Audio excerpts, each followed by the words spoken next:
Hello दोस्तों, कैसे हैं आप? सब ठीक ठाक ही होगा। मोबाइल लेके बैठे हैं तो अब इससे बेहतर क्या हो सकता है। आप देख रहे हैं मैथ्स योर सक्सेस और आप हमारी वीडियो पर नए हैं तो हमारे चैनल को सब्सक्राइब करेंगे। वीडियो अच्छी लगी तो वीडियो को लाइक करेंगे, अपने दोस्तों के साथ शेयर करेंगे और कोई समस्या हुई तो कमेंट करेंगे। और इस वीडियो में हम जानेंगे कक्षा 8 की गणित से कि निरपेक्ष मान क्या होता है। निरपेक्ष मान के बारे में बहुत ही अच्छी जानकारी हम आपको देने वाले हैं, तो इस वीडियो को पूरा अंत तक देखिएगा। हमेशा आप खुश रहिए, मुस्कुराते रहिए। तो चलिए चलते हैं वीडियो की तरफ। तो आज हम पढ़ेंगे अभ्यास 1H।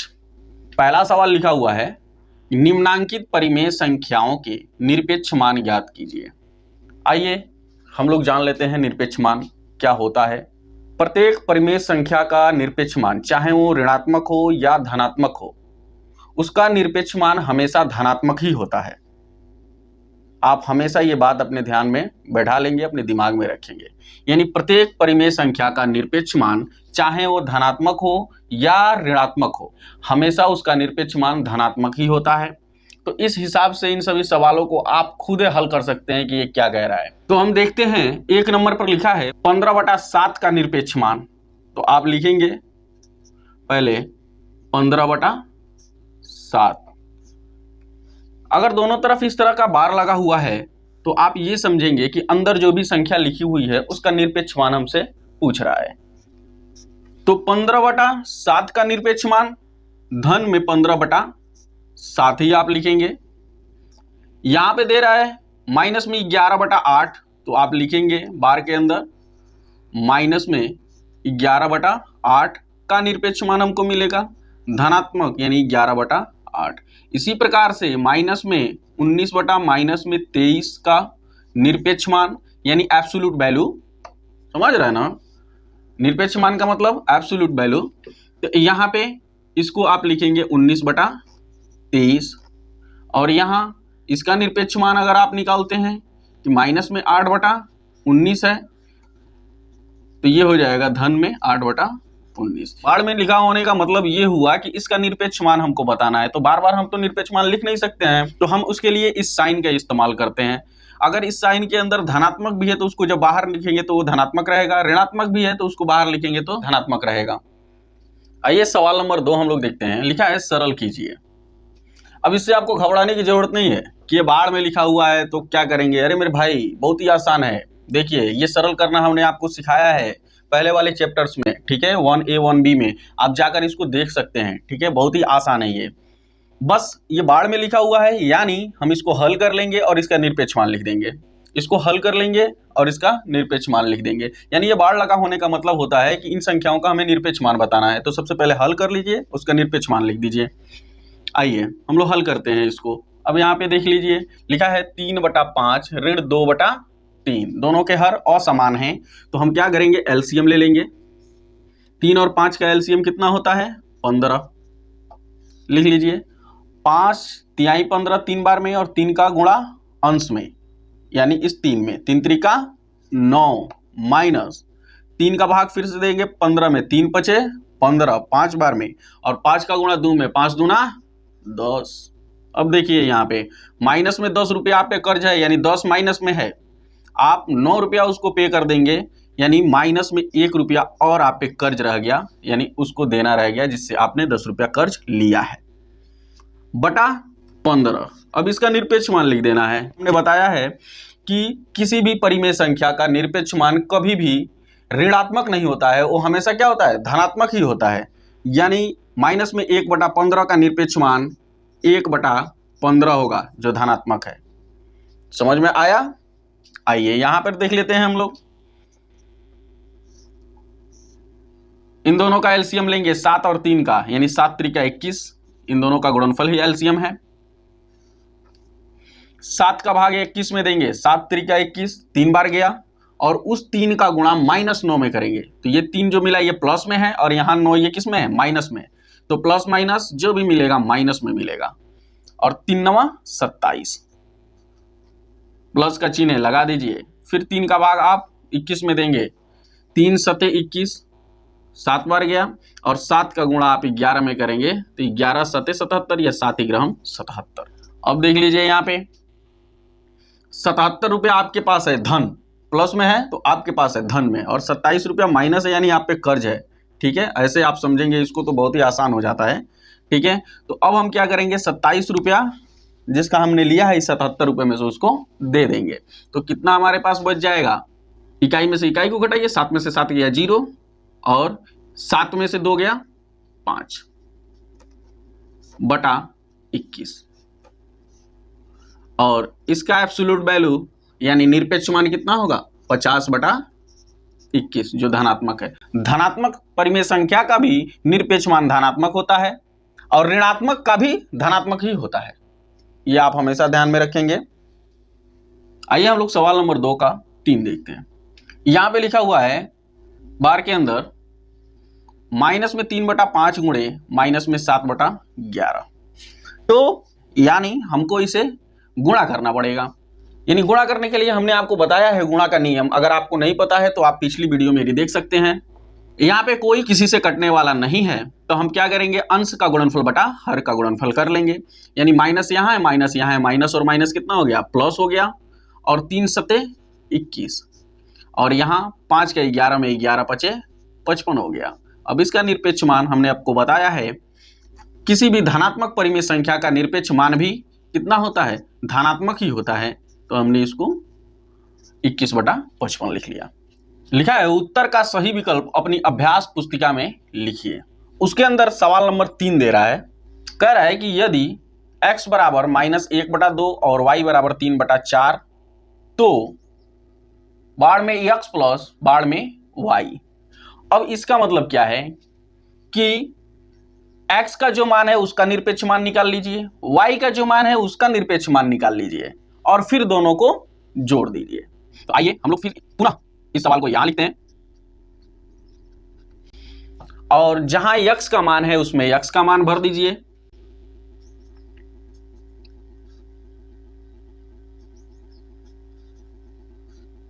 प्लस जहां y लिखा है वहां पे y का मान भर दीजिए, इस प्रकार से। अब आपको क्या करना है, बाड़ में लिखे होने का मतलब यह होता है कि इसके अंदर जो भी परिमेय संख्या लिखी हुई है उसका निरपेक्ष मान हमको पहले लिख लेना है। तो निरपेक्ष मान हमने आपको लिखना सिखाया है कि अगर अंदर परिमेय संख्या ऋणात्मक है तो भी इसका निरपेक्ष मान धनात्मक होगा। यानी किसी भी परिमेय संख्या का मान चाहे वो ऋणात्मक हो चाहे धनात्मक हो, उसका निरपेक्ष मान हमेशा धनात्मक ही होता है। ये अपने दिमाग में हमेशा हमेशा के लिए फिक्स कर लीजिए, बैठा लीजिए मेरे भाई, ये बहुत ही इंपॉर्टेंट है। अब यहां पे देख लीजिए, यानी माइनस में 1/2 का निरपेक्ष मान कितना होगा, 1/2, प्लस 3/4 का निरपेक्ष मान 3/4 ही होगा। अब हम इन्हें जोड़ लेंगे, 2 और 4 का एलसीएम हम लोग लेंगे तो 4 ही मिलेगा, 2 दूना 4, 2 बार में गया, और 2 का इसके अंश में गुणा कर देंगे, यानी 2 एकम 2, 4 का हम भाग 4 में देंगे तो 1 बार जाएगा, और 1 का गुणा 3 में 1 तिहाई 3 मिलेगा। अब ऊपर वाले को जोड़ लीजिए और बटा 4 के, यानी 2 3 5/4। अब देख लीजिए कि 5/4 जो विकल्प दिया है उसमें तो क्या है, सही है। सवाल नंबर 4 देख लीजिए, माड़ में माइनस कोष्टक के अंदर 3/-7 लिखा हुआ है, इसका मान हमको बताना है कि कितना होगा। हमने आपको बताया है माड़ के अंदर जो भी परिमेय संख्याएं लिखी हुई हैं चाहे वो धनात्मक हो या ऋणात्मक हो, यानी उसका निरपेक्ष मान लिखना है, और निरपेक्ष मान हमेशा किसमें होता है, धनात्मक होता है। ठीक है, तो आइए यहां पर देख लीजिए, माइनस और माइनस का गुणा हो जाएगा तो कैसा हो जाएगा, प्लस हो जाएगा, यानी 3/7, और इसका निरपेक्ष मान कितना होगा, 3/7 ही होगा। तो इसमें जो 3/7 ऑप्शन दिया होगा आपके बुक में, ठीक है, उस पर आप सही का निशान लगा लेंगे। आइए हम लोग सवाल नंबर 5 देख लेते हैं। लिखा हुआ है यदि x बराबर माइनस में 5/7 और y बराबर 3/4, तो माड़ में x गुणे माड़ में y का मान क्या होगा। आइए हम लोग इसको हल करते हैं। सबसे पहले जो लिखा हुआ है यहाँ पे माड़ में x गुणे माड़ में y, उसको पहले यहां लिख लीजिए। अब मैं बता रहा हूं आपको क्या करना है, x का जो मान है उसको इसमें भर दीजिए, यक्स का मान दिया है माइनस में 5/7, आपने भर लिया, गुणे का निशान लगाइए और y का जो मान दिया हुआ है उसको इसमें भर लीजिए। अब हमें इन दोनों का निरपेक्ष मान ले लेना है और इनके निरपेक्ष मानों का गुणनफल बताना है। तो अब यहाँ पे हमने बताया है आपको कि निरपेक्ष मान क्या होता है। अगर कोई परिमेय संख्या ऋणात्मक है तो उसका निरपेक्ष मान धनात्मक होगा, अगर कोई धनात्मक परिमेय संख्या है तो उसका भी निरपेक्ष मान धनात्मक ही होगा। तो आइए यहाँ पे 5/7 हम लिखते हैं, गुणे 3/4 हम लिखते हैं। कोई किसी से कटने वाला हो तो काट लीजिए, अन्यथा अंश का गुणनफल बटा हर का गुणनफल, यानी 5×3 15/7×4 = 28। यह ऑप्शन आपके किताब में जहां दिया है उस पर ट्रिक कर लेंगे। आइए सवाल नंबर 6 देखते हैं। परिमेय संख्याओं माइनस में 5/7 और -5/-7 के निरपेक्ष मान हैं। हमने आपको बताया है कि यदि किसी संख्या का निरपेक्ष मान निकालना है तो उसे माड़ के अंदर लिखिए, यानी माड़ के अंदर माइनस में 5/7। हमने निरपेक्ष मान के बारे में आपको बताया कि किसी भी परिमेय संख्या का निरपेक्ष मान, चाहे वो धनात्मक परिमेय संख्या हो चाहे वो ऋणात्मक परिमेय संख्या हो, उसका निरपेक्ष मान हमेशा धनात्मक ही होता है। ठीक है, तो आइए हम देखते हैं कि यहाँ पे माइनस में 5/7 लिखा है जो कि एक ऋणात्मक परिमेय संख्या है, तो इसका निरपेक्ष मान भी क्या होगा, धनात्मक होगा। और यहाँ पर लिखा हुआ है माइनस में 5/-7, तो इसका निरपेक्ष मान यदि हम निकालते हैं तो ये क्या है, माइनस से माइनस कैंसिल हो गया, ये हो गया प्लस में 5/7, तो ये धनात्मक परिमेय संख्या है तो इसका भी निरपेक्ष मान धनात्मक ही होगा, यानी 5/7। यानी दोनों का निरपेक्ष मान कितना होगा, 5/7 ही होगा। तो अगर 5/7 आपके किताब में कोई ऑप्शन दिया है तो उस पर सही का निशान लगा लेंगे। आइए हम लोग सवाल नंबर 7 देखते हैं। लिखा है अपनी अभ्यास पुस्तिका में उतार कर प्रत्येक वर्ग में उपयुक्त चिन्ह greater than, equal to, less than लगाइए। ठीक है, यानी इसको बड़ा छोटा का भी चिन्ह बोलते हैं। ठीक है, आप लोग ध्यान में रखेंगे, और ये बराबर का चिन्ह है। ठीक है, तो सबसे पहले हम लोग इसको हल करेंगे और देखेंगे कि कौन बड़ा है और कौन छोटा है। तो इसका सबसे पहले हम एब्सोल्यूट वैल्यू निकाल लेते हैं। तो इसका एब्सोल्यूट वैल्यू यानी निरपेक्ष मान कितना होता है, अगर कोई परिमेय संख्या ऋणात्मक है तो उसका एब्सोल्यूट वैल्यू यानी निरपेक्ष मान धनात्मक ही होता है। बॉक्स लगाइए और इसको हल कीजिए। अब यहां तो हम 4 और 8 का एलसीएम निकाल लेते हैं। 4 और 8 का एलसीएम हमें कितना मिलता है, 8 ही मिलता है। अब हम क्या करते हैं, 4 का भाग 8 में देंगे, 4 दूनी 8, 2 बार जाएगा, और 2 का गुणा हम 3 में करेंगे, 2 तिहाई 6। अब देखेंगे कि यह पूरा फ्रैक्शन माइनस में है। ठीक है, यानी यह 6 किस में है, माइनस में, प्लस का चिन्ह है, लगा लेंगे। 8 का भाग 8 में देंगे, 1 बार जाएगा, और 1 का गुणा आप 5 में, 5 एकम 5 हो जाएगा। अब यहां देखिए, इसको पुनः हम लिख लेते हैं, बॉक्स को ऐसे रहने दीजिए। ठीक है, अब यहां देखिए 5 रुपया आपके पास है और आपने किसी से 6 रुपया कर्ज लिया, यानी 6 जो माइनस में है, ये कर्ज होता है, बकाया होता है, तो 6 आपने कर्ज लिया है, तो 5 रुपया आप उसको जब दे देंगे तो 1 रुपया और उसको देना रह जाएगा, यानी माइनस में 1/8। अब देखिए यहाँ पे 3/4 आपने लिख लिया, यहाँ पे बॉक्स लगाया। ठीक है, अब यहाँ पे इसका निरपेक्ष मान हम निकाल लेंगे, तो यह ऋणात्मक है तो इसका निरपेक्ष मान धनात्मक होगा, इस तरह से। अब आपको बताना है कि इसमें कौन बड़ा है कौन छोटा है, इसमें किस प्रकार का चिन्ह लगेगा। तो हम देखते हैं कि 3/4 जो है वो बड़ा है किससे, 1/8 से। चिन्ह ऐसे आप लगा लेंगे, यानी अब यह जो बॉक्स है हर पोजीशन में इस तरह का चिन्ह लगेगा। अब आइए हम लोग सवाल नंबर 7 का दूसरा देखते हैं। लिखा हुआ है यहाँ पे माड़ के अंदर माइनस में 3/8 धन 2/3 बॉक्स बनाया है। फिर माड़ के अंदर माइनस में 3/4 धन 22/24 लिखा हुआ है। इसमें किस चिन्ह का इस्तेमाल किया जाएगा, तो सबसे पहले हम इसको हल करेंगे। इसको हल करके उसके बाद इसका निरपेक्ष मान निकालेंगे और इसको भी हल करके इसका निरपेक्ष मान निकालेंगे। फिर हम चिन्ह इसमें इस्तेमाल करेंगे, इसमें से जो भी इसके लिए सुटेबल होगा। तो आइए हम लोग देखते हैं। 8 और 3 का एलसीएम 8×3 = 24 ही होगा। 8 का भाग देंगे 24 में, 8 3 का 24 3 बार जाएगा और 3 का इस 3 में गुणा करेंगे, 3 3 का 9 होगा। जब ये फ्रैक्शन माइनस में है तो ये जो होगा माइनस में मिलेगा हमको, प्लस का चिन्ह है लगा देंगे। फिर 3 का भाग हम 8 में करेंगे, 3 8 है 24 8 बार जाएगा और 8 का गुणा 2 में करेंगे, 8 दूना 16 हमको प्लस में मिलेगा। फिर से यहाँ बॉक्स बनाएंगे, हम आगे बढ़ेंगे, इसको हल करेंगे, यानी 4 और 24 का एलसीएम हमको 24 मिलेगा। 4 का भाग हम 24 में देंगे, 4 6 के 24 6 बार जाएगा और उस 6 का गुणा 3 में करेंगे, 36 18। अब यह 3 माइनस में है तो यह 18 हमको माइनस में मिलेगा, प्लस का चिन्ह है हम लगा देते हैं यहाँ पे। 24 का भाग हम 24 में करेंगे, 1 बार जाएगा, 24 से कम 24 और 1 का गुणा 22 में करेंगे, 22 से कम 22 हो जाएगा यहाँ पे। अब देख लीजिए यहाँ 9 रुपया माइनस में है और 16 रुपया आपके जेब में पड़ा है, यानी 16 रुपया में से 9 रुपया आप उसको दे देंगे तो कितना बच जाएगा आपके पास, 7 रुपया प्लस में बचेगा, बटा 24। मार के अंदर ही रखिए, इसको बॉक्स है बना दीजिए। अब यहां पर देख लीजिए 18 रुपया कर्ज है आप पे, 22 रुपया आपके जेब में है तो 18 रुपया निकाल के उसको पे कर दिए, लो भाई। तो आपके पास कितना बच गया, प्लस में 4 रुपया बटा 24 के।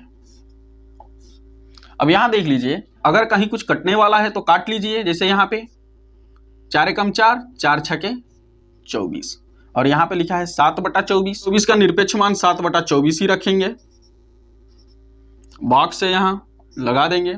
और यहाँ 1 बटा 6 बचा है तो 1 बटा 6 का निरपेक्ष मान कितना हो जाएगा, 1 बटा 6 होगा। इसमें कौन सा बड़ा है, 7 बटा 24 बड़ा है, यानी यह चिन्ह हम यहाँ पे लगाएंगे। आइए सवाल नंबर 7 का हम लोग तीसरा देख लेते हैं। लिखा हुआ है माड़ के अंदर माइनस, कोष्टक के अंदर माइनस में 12 बटा 25, बॉक्स बनाया है, माड़ के अंदर माइनस में 2 बटा 5 गुणे, माड़ के अंदर माइनस में, कोष्टक के अंदर माइनस में 6 बटा 5। सबसे पहला काम हम लोग को करना है कि इसका निरपेक्ष मान निकालना है। बॉक्स के बराबर में जो लिखा हुआ है ये पद, इसमें पहले इनका निरपेक्ष मान निकालना है दोनों का और फिर दोनों का गुणा कर लेना है। तो आइए हम लोग करते हैं इसको, ठीक है। माइनस और माइनस क्या हो जाता है, प्लस हो जाता है और 12 बटा 25 बॉक्स। माइनस में अगर कोई परिमेय संख्या लिखी हुई है तो इसका निरपेक्ष मान प्लस में होता है, यानी 2 बटा 5 प्लस में गुणे माइनस और माइनस प्लस और 6 बटा 5 का निरपेक्ष मान 6 बटा 5 ही होगा। ये पूरा का पूरा फ्रैक्शन माइनस में है, ठीक है, और माइनस के अंदर 6 बटा 5 है, यानी इस माइनस का इस माइनस में गुणा हो गया तो ये प्लस हो गया और इसका निरपेक्ष मान कितना मिला हमको, 6 बटा 5 मिला। अब यहाँ देखिए 12 बटा 25 का निरपेक्ष मान 12 बटा 25 ही होता है, बॉक्स 2 छके 12 और 5 25, यानी ये दोनों क्या है, इक्वल है, यानी ये वाला चिन्ह लगेगा इसमें, ठीक है। आइए हम लोग देखते हैं सवाल नंबर 7 का चौथा। हमने आपको बताया है कि इस तरह के सवाल हों तो पहले इसको जोड़ लीजिए, उसके बाद इसका निरपेक्ष मान निकाल लीजिए, और इसको भी हम जोड़ लेंगे पहले, उसके बाद इसका निरपेक्ष मान निकालेंगे, और इस बॉक्स में जो उचित होगा इसके लिए वो साइन हम भर देंगे। तो आइए पहले हम लोग इसको हल करते हैं। 8 और 12 का एलसीएम कितना होगा, 24 होगा। 8 का भाग 24 में, 8 3 का 24 3 बार में गया और 3 3 का 9। ये पूरा फ्रैक्शन माइनस में है तो यहाँ जो 9 मिलेगा वो माइनस में मिलेगा हमको, प्लस का चिन्ह है लगा देंगे। 12 दूना 24 2 बार जाएगा और 2 का गुणा 1 में करेंगे, 2 एकम 2 हो जाएगा। और इसी साथ इसको भी हल कर लीजिए। 2 4 8 का एलसीएम कितना मिलेगा, 8 ही मिलेगा। 2 का भाग आप 8 में देंगे, 2 चौको 8 4 बार जाएगा और 4 का गुणा 1 में 4 एकम 4। ये फ्रैक्शन माइनस में है तो यहाँ आप माइनस का चिन्ह लगा देंगे, ये माइनस में हो जाएगा। प्लस का चिन्ह है लिख लीजिए। 4 का भाग आप 8 में देंगे, 4 दूनी 8 2 बार जाएगा और 2 का गुणा 3 में, 2 तिहाई 6, प्लस का चिन्ह है लिख लेंगे।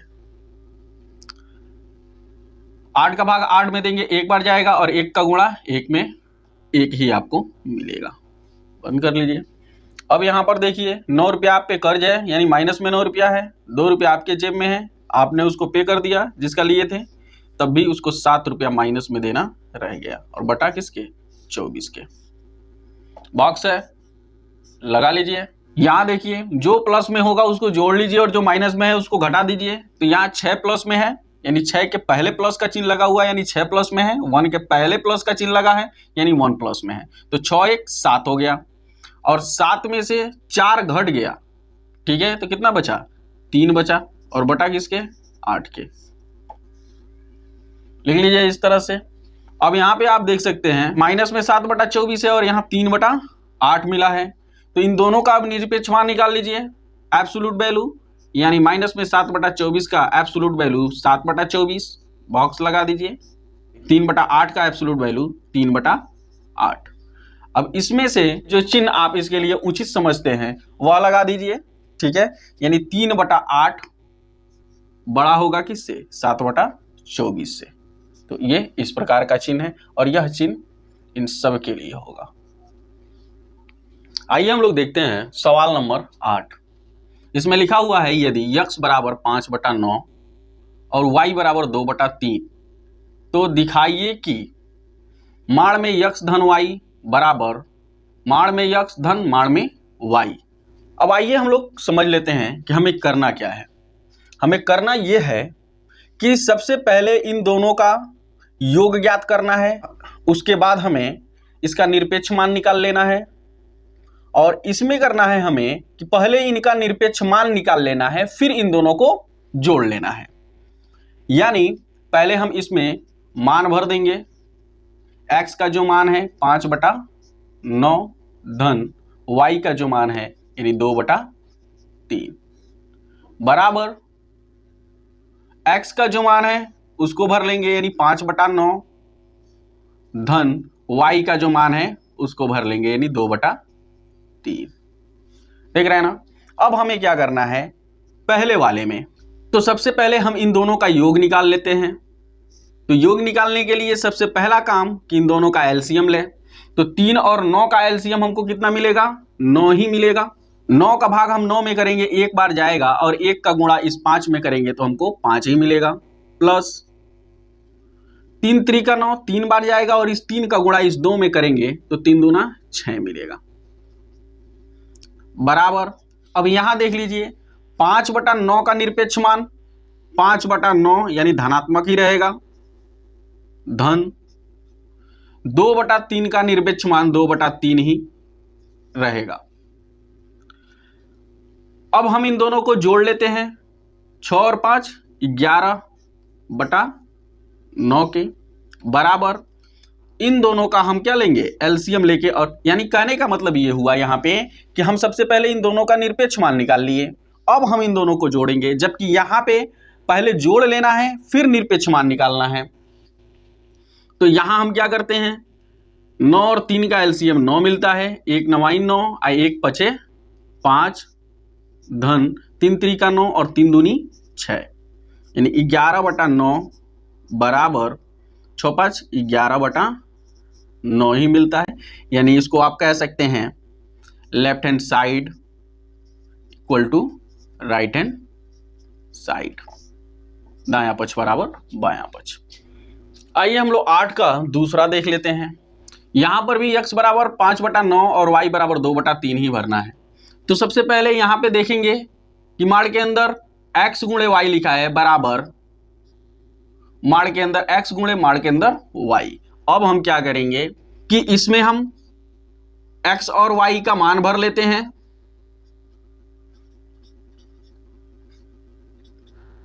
अब इतना छोटा छोटा बात आप नहीं जानेंगे कि मान कैसे भरा जाएगा, तो भाई अब उसका कोई समाधान नहीं है, ठीक है। अब यहां पे देख लीजिए, अगर कोई कटने वाला है किसी से तो काट लीजिए, यानी सबसे पहले हम इसका गुणनफल ज्ञात कर लेते हैं, उसके बाद हम इसका निरपेक्ष मान निकालेंगे। तो अगर कोई किसी से कटने वाला नहीं है तो हम क्या करते हैं कि अंश का गुणनफल यानी 5 दूना 10 बटा हर का गुणनफल 9 3 27, ठीक है। अब हम इसका निरपेक्ष मान निकाल लेंगे इन दोनों का। 5/9 का निरपेक्ष मान 5/9 ही मिलेगा, गुणे 2/3 का निरपेक्ष मान 2/3 ही है। 10/27 का निरपेक्ष मान निकाल लीजिए। 10/27 का निरपेक्ष मान 10/27 ही होगा। अब इन दोनों का गुणा कर लीजिए, यानी अंश का गुणनफल बटा हर का गुणनफल, 5 दूना 10 बटा 9 3 27। यहाँ आप देख सकते हैं कि ये दोनों बराबर है। आप लिख लीजिए left hand side equal to right hand side. दायां पक्ष बराबर बायां पक्ष। आइए हम लोग सवाल नंबर 9 देखते हैं। लिखा हुआ है यदि x बराबर 15/13 और y बराबर -2/11 है तो पहले नंबर पे यहां लिखा हुआ है माड़ के अंदर x धन y ग्रेटर देन माड़ के अंदर x धन माड़ के अंदर y। ठीक है, यहां हमसे पूछ रहा है कि क्या माड़ में x धन y छोटा है माड़ में x धन माड़ में y से। तो आइए हम लोग हल करके इसको देखते हैं। सबसे पहले यहां पे जो मान दिया हुआ है हम उस मान को भर लेते हैं।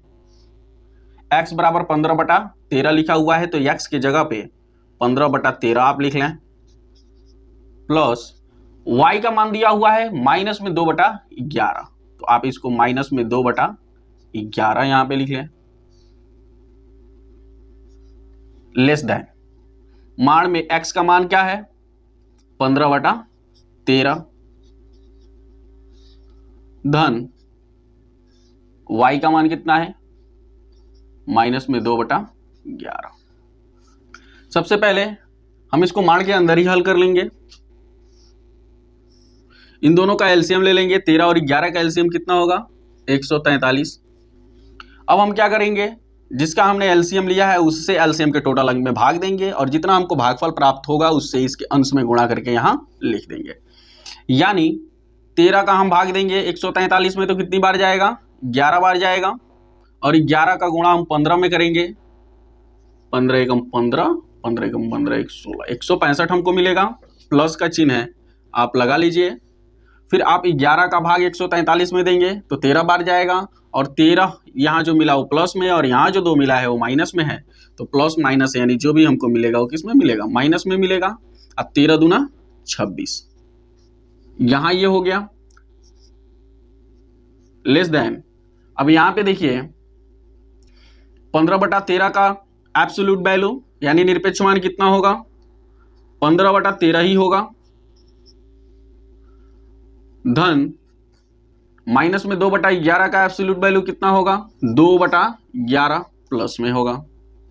अब देखिए यहां पर हम क्या करते हैं 165 जो है धनात्मक है और 26 ऋणात्मक है तो 165 में से हम 26 को घटा लेते हैं यानी धन में हमको मिलता है 139 बटा नीचे से 143 लेस देन। अब इन दोनों का हम एलसीएम लेके हल करते हैं। 13 और 11 का एलसीएम 143 होता है। 13 का भाग 143 में 11 बार जाएगा और 11 का 15 में गुणा 165 होगा, प्लस 11 का भाग 143 में 13 बार जाएगा और 13 का गुणा 2 में 13 दूना 26 होगा। यहां देख लीजिए 139 बटा 143 का निरपेक्ष मान हमको निकालना है तो इसका निरपेक्ष मान हमको मिलेगा 139 बटा 143 लेस देन। अब इन दोनों को जोड़ लेते हैं। 165 में 26 को जोड़ेंगे तो 6 × 5 = 11 का 1 हासिल 1, 6 × 2 = 8, 1 9 और यहाँ 1 है बटा 143। अब देखिए यहाँ पे आपने सिद्ध किया कि 191 बटा 143 क्या है बड़ा है और 139 बटा 143 क्या है छोटा है। सवाल नंबर 9 का दूसरा देखते हैं। यहाँ पे सेम यही x का मान और यही y का मान इसमें भरना है और पहले इन दोनों का गुणा कर लेना है, उसके बाद इसका निरपेक्ष मान निकालना है और यहाँ पर पहले इनका निरपेक्ष मान निकाल लेना है, उसके बाद इन दोनों का गुणा कर देना है, बस यही फर्क है इसमें। अब आइए हम लोग मान भर लेते हैं। इसमें x का मान दिया हुआ है कितना 15/13 गुणे y का मान दिया हुआ है -2/11 बराबर x का मान 15/13 और y का मान -2/11। आइए हम लोग हल करते हैं। पहले इसको अंदर अंदर हल कर लेंगे, ठीक है। अगर कोई किसी से कटने वाला है तो काट के छोटा कर लेंगे, फिर अंश का गुणनफल बटा हर का गुणनफल करेंगे। अगर नहीं कट रहा है, ठीक है, तो अंश का गुणनफल बटा हर का गुणनफल।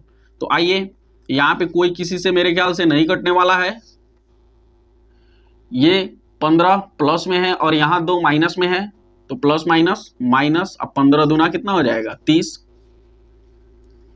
बटा 13 का 11 में गुणा अभी अभी आपने किया था 143 बराबर यहां पहले इन दोनों का निरपेक्ष मान निकाल लीजिए, यानी 15/13 का निरपेक्ष मान 15/13 धनात्मक ही होगा, गुणे माइनस में 2/11 का निरपेक्ष मान धनात्मक, यानी 2/11 धन में 30/43 का निरपेक्ष मान हम निकाल लेंगे। तो ये ऋणात्मक है, इसका निरपेक्ष मान क्या होगा? धनात्मक होगा। निरपेक्ष मान हमेशा धनात्मक ही होता है, निरपेक्ष मान हमेशा धनात्मक ही होता है। ऋण में होगा तो भी धन, धन में होगा तो भी धन। ठीक है, 143 बराबर, अब यहाँ गुणा कर लेंगे, 15 दूना 30/13 का 11 में 143। अब यहाँ देखिए ये दोनों बराबर है, यही हमको सिद्ध करना था, left hand side equal to right hand side. 10वां और अंतिम सवाल हम लोग देख लेते हैं। लिखा है ऐसी दो परिमेय संख्याओं को ज्ञात कीजिए जिसका निरपेक्ष मान 1/2 है। आइए हम लोग वह संख्याएं ज्ञात करते हैं जिनका निरपेक्ष मान 1/2 होता है। तो वह पहला नंबर है 1/2 खुद ही, जिसका निरपेक्ष मान 1/2 होता है।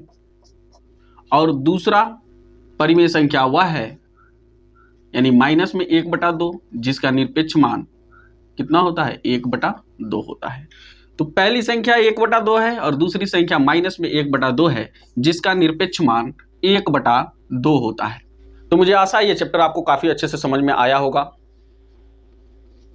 अगर इसी तरह की आप और भी नॉलेजेबल वीडियो देखना चाहते हैं तो हमारे वीडियो को लाइक करेंगे, चैनल पे नए हैं तो चैनल को सब्सक्राइब करेंगे और अपने दोस्तों के साथ इस वीडियो को शेयर करेंगे। हम आपके लिए इसी तरह की नॉलेजेबल वीडियो लेकर आते रहेंगे। तब तक के लिए धन्यवाद।